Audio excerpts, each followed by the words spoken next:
ചെറ്റത്തരം കാണിക്കുന്നതിനും പ്രവർത്തിക്കുന്നതിനൊക്കെ ഒരു അതിരുണ്ട്. സ്വന്തം മരുമകളാണെന്നുള്ളത് പോട്ടെ, ഒരു പെൺകുട്ടിയുടെ ജീവിതമാണ് താൻ തകർക്കാൻ ശ്രമിക്കുന്നത്. ശ്രമിക്കുപെടാ, അവളുടെ കല്യാണം മുടക്കാൻ ശ്രമിക്കുപെടാ. നീയും അവളും കാരണം എനിക്ക് നല്ലൊരു ബിസിനസ്സാണ് നഷ്ടപ്പെട്ടത്.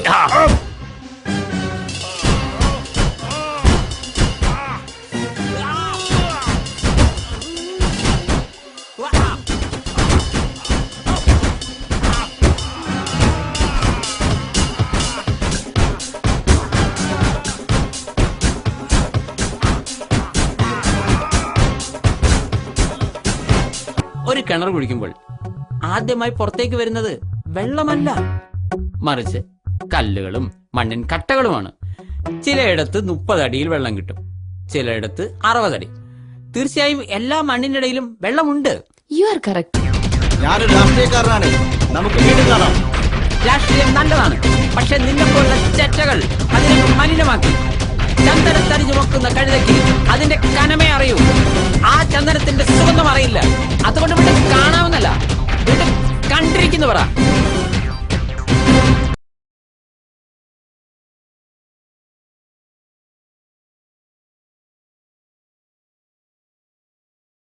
അങ്ങോട്ട് മാറിട്ടാ.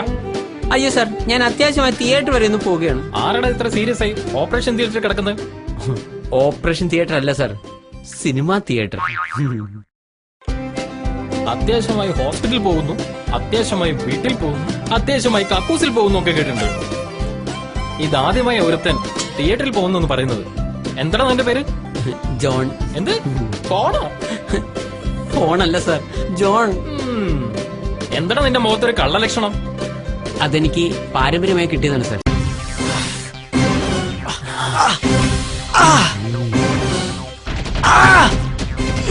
ഒരു പട്ടിക്ക് അതിന്റെ വാല് കൊണ്ട് നാണം മറയ്ക്കാനാകില്ല. നീ വലിയവനാകാം എന്ന് കരുതി ഞാൻ ചെറിയവനാണെന്നുള്ള അർത്ഥമില്ല. ജീവിതത്തിൽ ഒരുത്തർ ആദ്യമായിട്ടാണ് എന്റെ മേൽ കൈവെക്കുന്നത്, നിന്നെ ഞാൻ കരയിക്കും. ഒരു കോഴിയുടെ നിറം കറുപ്പാണെന്ന് കരുതി അതിടുന്ന മുട്ടയുടെ നിറം കറുപ്പാണെന്ന് തെറ്റിദ്ധരിക്കരുത്. എന്റെ മൂക്കിലൂടെ എത്ര കാലം